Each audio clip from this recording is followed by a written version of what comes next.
আদ্রিয়ানের কথায় মেহসানার দ্বিধা করল না। হৃদয়ের কম্পন তখনও প্রশমিত হয়নি, বরং এক অজানা কৌতূহল আর উদ্বেগের আবেশ ঘিরে ধরল ওকে। সে আদ্রর কেশরাজি কোনো মতে সংবরণ করে দ্রুত সাজে নিজেকে গুছিয়ে নিতে লাগলো। আলমারি থেকে একটি ছিমছাম পোশাক বের করে দ্রুত গায়ে জড়িয়ে দর্পণের সামনে দাঁড়িয়ে নিজের প্রতিবিম্বের দিকে তাকিয়ে একবার গভীর শ্বাস টেনে নিল।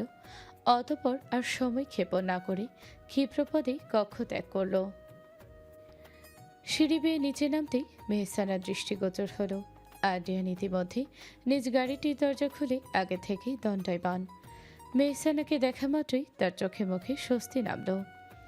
মেহসানা কিছু একটা জিজ্ঞেস করতেই ঠোঁট নাড়তেই আদ্রিয়ান চোখের ইশারায় তাকে গাড়িতে ওঠার ইঙ্গিত দিয়ে মৃদু স্বরে বলল, no more questions here Mehsana, just get in.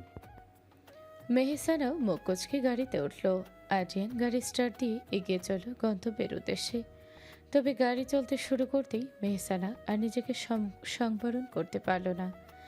আদ্রিয়ানের একাগ্র ভঙ্গিতে গাড়ি চালানোর দিকে তাকিয়ে ও বিস্ময় ভরা কণ্ঠে শোধালো, হঠাৎ এই কাঁধ ভরে আমাকে এভাবে নিয়ে যাচ্ছেন কোথায়? আর এভরিথিং ইজ সো সাডেন। হুট করে এখন কোথায় যেতে হবে? আদ্রিয়ান স্টিয়ারিংয়ে শক্ত হাত রেখে সামনের দিকে তাকিয়ে ধীর স্থির কণ্ঠে উত্তর দিল, অ্যাকচুয়ালি মিস, সিচুয়েশনটা একটু হেক্টিক।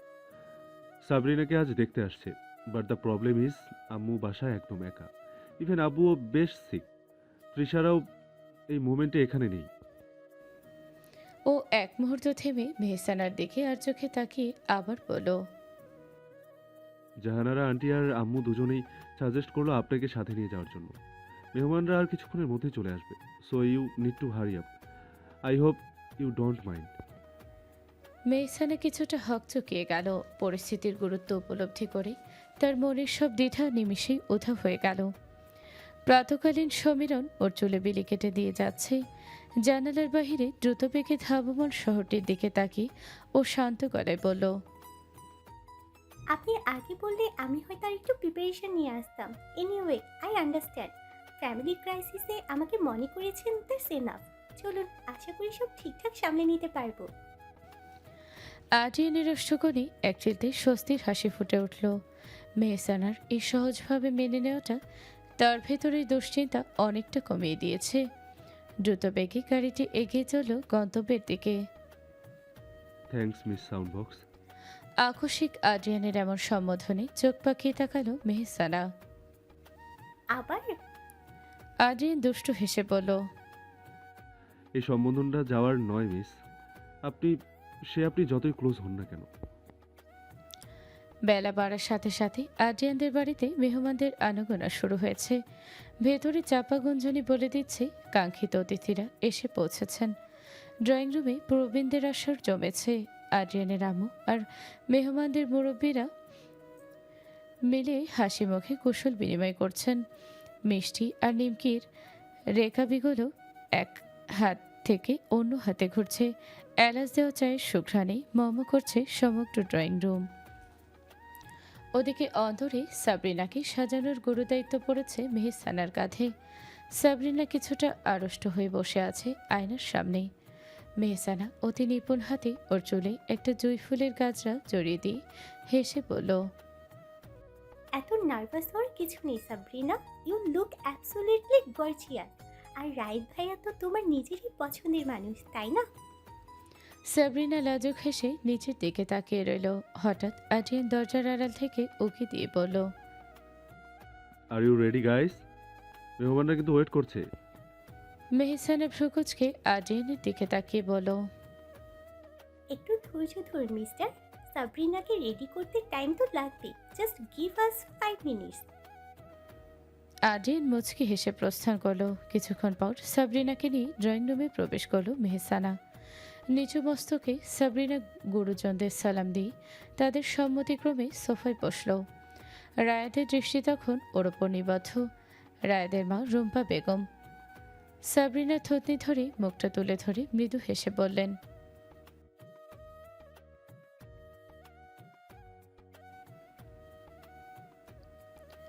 রায়াদ লাজুক হাসল। পরিবেশটা সহজ করে দিতে আদ্রিয়ানের বাবা সোফা একটু নড়ে চড়ে বসে বললেন, আসলে আপনাদের মেয়ে পছন্দ হলে আমাদের ইচ্ছে ছিল অনুষ্ঠানটা খুব দ্রুত করার। পাশ থেকে রায়দের মা সম্মতিসূচক মাথা নাড়িয়ে বললেন। রায়দের বাবা এবার যোগ করলেন,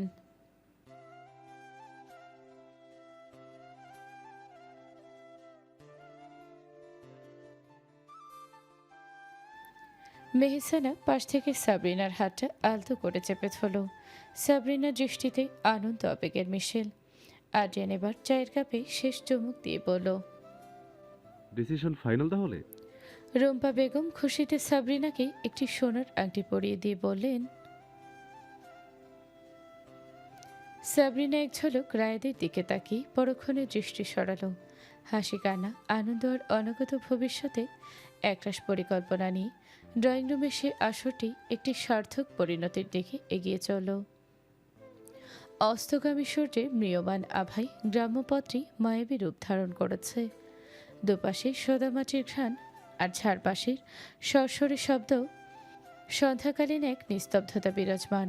পেন কিলারের প্রভাবে শরীর থেকে শ্রান্তি হটেছে তৃষার, ব্যথার প্রশমিত। পল্লী প্রকৃতির কোলে ঘেঁষা মেঠো পথ ধরে হাঁটছিল ওরা তিনজন, আর্য, তৃষা, টুইঙ্কেল। টুইঙ্কেল হঠাৎই আর্যর দিকে তাকিয়ে কৌতূহলী কণ্ঠে শোধালো। পাপ্পা লুক, ফড়িংগুলো ওভাবে কেন উঠছে? আর দে ড্যান্সিং? আর্য হেসে নিচু হয়ে টুইঙ্কেলকে কোলে তুলে নিল। ওনাকে না ঘষে বলল। Maybe Mum, they are enjoying the evening just like us. তোমার ভালো লাগছে? টুইঙ্কেল তৃষার দিকে হাত বাড়িয়ে দিয়ে বলল। ভীষণ। বাট বানি, তুমি কেন এত সাইলেন্ট? পাপা তোমাকে বকেছে? Are you upset? তৃষা অপ্রস্তুত হয়ে হাসল। আর্যর দিকে তাকাতেই দেখল লোকটা এক ভ্রু নাচিয়ে ওর দিকেই তাকিয়ে আছে। তৃষা টুইঙ্কেলের গাল টিপে দিয়ে বলল। না সোনা, বানি একদম ঠিক আছে। আসলে গ্রামের এই শান্ত বিকেলটা বানিকে মেসমেরাইজড করে দিয়েছে। আর্য তৃষার কানের কাছে মুখ নিয়ে ফিসফিসিয়ে বলল। নাকি সকালেই সেই প্যাশনেট অ্যাক্সিডেন্টের কথা ভেবে এখন? ওকে কথার ইতি টানতে না দিয়ে তৃষা ওর বাহুতে আলতো কিল বসিয়ে দিয়ে ফুঁসে উঠল। আহ, ট্রিঙ্কেল আছে তো, একটু তো লজ্জা পান। আর্য অট্টহাসি হেসে উঠল। টুইঙ্কেল খিলখিল করে হেসে বাবার গলা জড়িয়ে ধরল। ঠিক তখনই নদীর পাড় ঘেঁষে থাকা বিশাল শিমুল গাছটার নিচে ওদের দৃষ্টি স্থির হলো। নদীর শান্ত জলের পটভূমিতে দেখা যাচ্ছে আরিশাকে, কিন্তু একা নয়। ওর সামনে একটি ছেলে হাঁটু গেড়ে বসে আছে, হাতে একটা টকটকে লাল গোলাপ। তৃষা বিস্ময়ে হা হয়ে গেল। ও মাই গড, ওটা কি আরিশা? আর ছেলেটাকে? আর্যর চোখ দুটো কিঞ্চিত সরু হয়ে এলো। তৃষা তৎক্ষণাৎ এদিকে ওদিকে এগিয়ে যেতে গেলেই আর্য ওর হাত আঁকড়ে ধরল।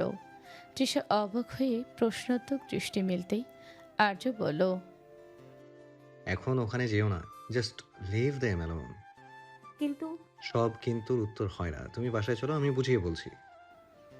রজনী নিস্তব্ধতা চরাচরকে গ্রাস করেছে। মেহসানা আদ্রিয়ানদের বাড়ির প্রশস্ত ছাদের কার্নিশ ঘেঁষে দণ্ডায়মান। নৈশ সমীরণে তার অবিন্যস্ত কেশরাজি দুলছে।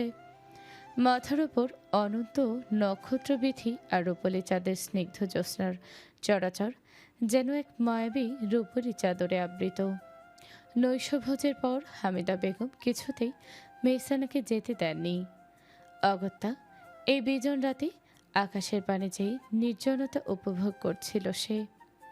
হঠাৎ পিছে পরিচিত পদধ্বনি কর্ণগোচর হতেই ফিরে তাকাতেই দেখল আদ্রিয়ান ধীরলই ওর পাশে এসে দাঁড়িয়েছে।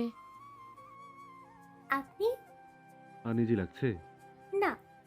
তাহলে একটু দাঁড়ানোর পারমিশন পাচ্ছি? অফকোর্স। ক্ষণিকের নিস্তব্ধতা আকস্মিক মেহসানার নীরবতা ভেঙে কৌতূহলী কণ্ঠে শোধালো। আচ্ছা, একটা বিষয় খুব জানতে ইচ্ছে করছে, কিছু মনে না করলে বলি। আদ্রিয়ান ওর দিকে ভরসাসূচক দৃষ্টি মেলতেই ও বলতে শুরু করলো। জাহানারা আন্টিদের সাথে আপনাদের রিলেশনটা কেমন? আই মিন আরজু ভাইয়ারা তো খুলনার মানুষ, আর আপনারা এখানে। এই স্ট্রং বন্ডিংটা শুরু হলো কিভাবে? অ্যাকচুয়ালি আম্মু আর জাহানারা আন্টি ছোটবেলার বেস্ট ফ্রেন্ড। আরজোর ভাই যখন মেহরিনের জন্য ওর ফ্যামিলি ছেড়ে চলে আসে, তখনও ছিল একদম একা। তখন জাহানারা আন্টি আম্মুকে রিকোয়েস্ট করেছিল আরজোর খেয়াল রাখার জন্য। মেহসানা মন্ত্রমুগ্ধের মতো শুনছিল। আরিয়ান আবার বলতে লাগলো, আম্মু তখন নিজের পরিচয় গোপন রেখে আরজো আর টুইঙ্কেলকে নিজের কাছে আশ্রয় দেন। আরজো শুরুতে জানতোই না যে আম্মু ওর মায়ের বন্ধু। He just new as a helpful family. এভাবেই আমাদের মধ্যে ওই ফ্যামিলি বন্ডিংটা তৈরি হয়েছে, যা এখন একটা পার্মানেন্ট রিলেশনে টার্ন করেছে।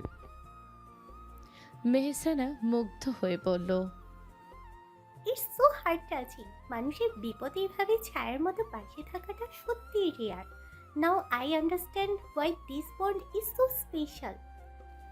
আরিয়ান মেহসানার চোখের দিকে তাকিয়ে ধীর স্বরে বলল, লাইফে কিছু মানুষ ঠিক এভাবেই হুট করে আসে আর অজান্তেই জীবনের অবিচ্ছেদ্য অংশ হয়ে যায়। Like you miss sound box. শেষ কথাটা বড্ড আস্তে বলল আদ্রিয়ান, যার দরুন কর্ণগোচর হলো না মেহসানার। না, হঠাৎ নামা নিস্তব্ধতা যেন আকাশের নক্ষত্রদের সাথে মিতালি তৎপর হলো। ভোরের স্নিগ্ধতা কাটিয়ে সূর্য তার রক্তিম আভা ছড়িয়ে মধ্য গগনে আরোহণের প্রস্তুতি নিচ্ছে। অথচ এই স্নিগ্ধতা উপভোগ করার মতো মানসিকতা আজ নেই কারো। গৃহের প্রতিটি কোণ বিস্তর বৌনতায় নিমগ্ন। আজই ঢাকায় ফিরে যাবে তৃষারা, অথচ পরিকল্পনা ছিল আরও সপ্তাহখানেক এখানে কাটানোর। কিন্তু সাবরিনার বিয়ের খবরে ছেদ পড়েছে তাতে। শৈলা বেগম সুটকেস গোছানোর নামে অগচরে অশ্রু বিসর্জন করছেন। পরক্ষণেই দক্ষ হস্তে আঁচলের আড়ালে লুকাচ্ছেন অশ্রুকণা। টুইঙ্কেল বারান্দায় তৌফিক নেওয়াজের সঙ্গে বসে ও তৌফিক নেওয়াজের আঙুল টেনে বলল, মামাই, আমি তো চলে যাচ্ছি, তুমি কিন্তু ওষুধ ঠিক মতো খাবে, হ্যাঁ? আর শোনো শোনো, প্রতিদিন সকালে ওই যে ভোরবেলায় উঠে তুমি আমার জন্য চকলেট আনতে না, এখন তো আমি থাকবো না, তাই তোমার ভোরবেলাতে ওঠাও লাগবে না, ঠিক আছে? রেস্টের করবা। টুইঙ্কেলের বাচ্চামিপূর্ণ কথাগুলোতেই চোখ ভিজে আসলো তৌফিক নেওয়াজের। কম্পিত হস্তে টুইঙ্কেলকে কাছে টেনে কোলে বসিয়ে তিনি বললেন, তোমাকে খুব মিস করবো মামনি। টুইঙ্কেলও মামার গলা জড়িয়ে আদরের স্বরে বলল, আমিও তোমাকে খুব মিস করব মামাই। সময় বাড়ার সঙ্গে সঙ্গে বিদায়ী প্রহর ঘনিয়ে আসছে। প্রকৃতিটাও আজ ভারাক্রান্ত যেন। সকাল থেকেই কৃষ্ণকালো মেঘগুচ্ছ পুঞ্জীভূত হয়ে আছে উত্তর পার্শ্বে। তৃষাদের শ্যাওলাধরা গেটের বাহিরে অপেক্ষামান আর্যর গাড়ি। টুইঙ্কেল তখনও তৌফিক নেওয়াজের কোলে। একে একে বিদায় নিয়ে রাস্তায় এসে দাঁড়িয়েছে তৃষারা। আরিয়ানা রিশা তৃষার সাথে আলাপ সেরে আর্যর পাশে এসে দাঁড়ালো। তৃষা তখন শায়লা বেগমের সঙ্গে জরুরি কথোপকথন সারছে। পাশাপাশি তৌফিক নেওয়াজকে আর চোখে শাসিয়ে নিজের খেয়াল রাখার এক প্রচ্ছন্ন হুমকি দিতেও ভুলছে না। আর্য মৃদু আলিঙ্গন করল আরিয়ানের সঙ্গে, অতপর আরিশার মাথায় স্নেহের পরশ বুলিয়ে প্রস্থান প্রস্তুতি চূড়ান্ত করল। তৃষাও ততক্ষণে আলাপ সেরে এগিয়ে এসেছে। আকাশের অবস্থা ভালো না থাকায় আর্য আর সময় ক্ষেপণ না করে তৎক্ষণাৎ গাড়িতে উঠল। তৃষা বসলো ওর পাশের সিটে। আর্য গাড়ি স্টার্ট দিতেই টুইঙ্কেল তখন গাড়ির জানালা দিয়ে হাত নাড়িয়ে লন্ডনী সবার উদ্দেশ্যে চিৎকার করে বলল, মামাই, মামিয়া, দাদা ভাই, আপ্পি, bye bye, we will come back soon. আঁকাবাঁকা মেঠো পথ ধরে ধীর লয়ে এগিয়ে চলল গাড়িটা। পথের দুধারে প্রাচীন বৃক্ষরাজি সারিবদ্ধ হয়ে দাঁড়িয়ে। ঘন পত্রপল্লবের অরণ্য বড্ড নিবিড়ভাবে ঘিরে আছে পথটাকে। ডালপালার ফাঁক দিয়ে ম্লান রৌদ্ররশ্মি এসে পড়ছে ধুলো মাখা প্রান্তরে। বাতাসের হিলোলে পাতাদের মর্মর ধ্বনি ছাপিয়ে ছায়ানিবিড় বনবিথির বুক চিরে গাড়িটা ছুটে চলল নিরুদ্দেশের পানে। অবশেষে গাড়িটা ঢাকার কোলাহলে এসে পৌঁছেছে। তবে ততক্ষণে দিনমণি বিদায় নিয়ে আকাশের পথে কালিমালিপ্ত অন্ধকারের চাদর বিছিয়ে দিয়েছে। তৃষার কোলে মাথা রেখে নিশ্চিন্তে ঘুমের রাজ্যে পাড়ি জমিয়েছে ছোট্ট টুইঙ্কেল। তবু তৃষাও অবিরাম আদরে পরশ বলিয়ে চলেছে টুইঙ্কেলের মাথায়, যাতে ওর ছোট্ট রাজকন্যার নিদ্রাযাপনে সামান্যতম বিঘ্নেরও সৃষ্টি না হয়। ওরা সরাসরি সাবরিনাদের বাসায় যাবে। তাই এতটা বিলম্ব হচ্ছে, নতুবা এতক্ষণে বাসায় পৌঁছে যাওয়ার কথা ছিল ওদের। তৃষার শরীরেও শ্রান্তি বাসা বেঁধেছে, জীবনী দিয়ে ঘুম আসছে, তবে তন্দ্রাচ্ছন্নতা লাঘবের সর্বোচ্চ প্রচেষ্টা চালাচ্ছে ও। অবিরাম লড়াই করে যাচ্ছে অবাধ্য চোখের পাতার সঙ্গে। ঘুমের ঘরে ওর মাথাটা বারবার নুয়ে পড়ছে, আবার পরক্ষণেই সচেতন হয়ে সোজা হয়ে বসার আপ্রাণ চেষ্টা করছে ও। আধার ঘেরা রাজপথে নিয়ন আলোয় আর্যর তীক্ষ্ণ দৃষ্টি নিবদ্ধ সামনের পথে, তবে মাঝে মধ্যেই তার চোখ চলে যাচ্ছে পাশের সিটে বসা মেয়েটির দিকে। দীর্ঘক্ষণিক বিশ্লেষণ পর্ব শেষে তৃষার এহেন কাণ্ডে আর্য চাপা হেসে বলল। ঘুম আসছে? নিস্তব্ধতা ভেঙে হঠাৎ ভেসে আসা আর্যর কণ্ঠে তৃষা ধরফরিয়ে সোজা হয়ে বসার চেষ্টা করল। বড় বড় চোখ করে তন্দ্রা কাটানোর ব্যর্থ প্রয়াসে বলল। না না না, কে বললো ঘুম আসছে? আমি তো একদম ঠিক আছি। আসলে দীর্ঘ জার্নি তো, তাই চোখটা একটু লেগে আসছিল হয়তো। স্টিয়ারিং হুইলে এক হাত রেখে ড্যাশবোর্ডের মিটমিটে আলোয় তৃষার বিধ্বস্ত চেহারার দিকে তাকিয়ে সে ধীর স্বরে বলল। এত মিথ্যে বলো কেন? চোখ দুটো তো পরিষ্কার বলে দিচ্ছে তুমি কতটা টায়ার্ড। তৃষা একটু অপ্রস্তুত হয়ে মুখটা জানালার দিকে ফেরালো। অন্ধকার রাস্তার দুপাশে নিয়ন আলোরা ক্ষণিকের জন্য দৃশ্যমান, পরক্ষণে আবার মিলিয়ে যাচ্ছে। সে বিড়বিড় করে বলল। আসলে টুইঙ্কেল কোলে তো, তাই ভাবলাম। তৃষার কথা শেষ হওয়ার আগেই আর্য বাধা দিয়ে বলে উঠল। বাসায় পৌঁছাতে এখনো আধা ঘন্টা লাগবে, so I think you should take a nap. Trisha চোর ধরা পড়ার মতো মুখ করে তাকালো। আর্য এক হাত দিয়ে স্টিয়ারিং নিয়ন্ত্রণ করে অন্য হাতটা তৃষার দিকে প্রসারিত করে নিজের কাজটা সামান্য এগিয়ে দিল। সম্মুখে দৃষ্টি নিবদ্ধ রেখে বলল। Don't be so stubborn, you need this rest. আর্যর এই আকস্মিক অধিকার বোধে তৃষার বুকের ভেতরটা কেমন যেন কেঁপে উঠল। এক নিবিড় প্রশান্তি ধেয়ে এলো সর্বাঙ্গে। ও আর দ্বিমত করল না। ঠোঁটের কোণে এক চেলতে লাজুক হাসি রেখা টেনে অতি সাবধানে টুইঙ্কেলকে সামলে নিয়ে নিজের মাথাটা আর্যর প্রশস্ত কাঁধে এলিয়ে দিল।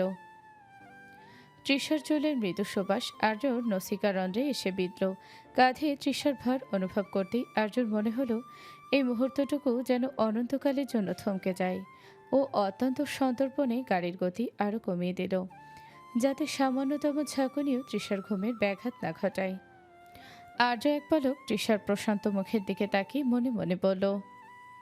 স্লিপ টাইট মাই ডিয়ার, আমি তো আছি তোমার পাহারায়। ক্লান্তির চাদর মুড়ি দিয়ে তৃষা ততক্ষণে তলিয়ে গেছে গভীর ঘুমের রাজ্যে। আধারভেদী রাজপথের নিস্তব্ধতায় আর্য একবার ঘাড় ফিরিয়ে পাশে তাকালো।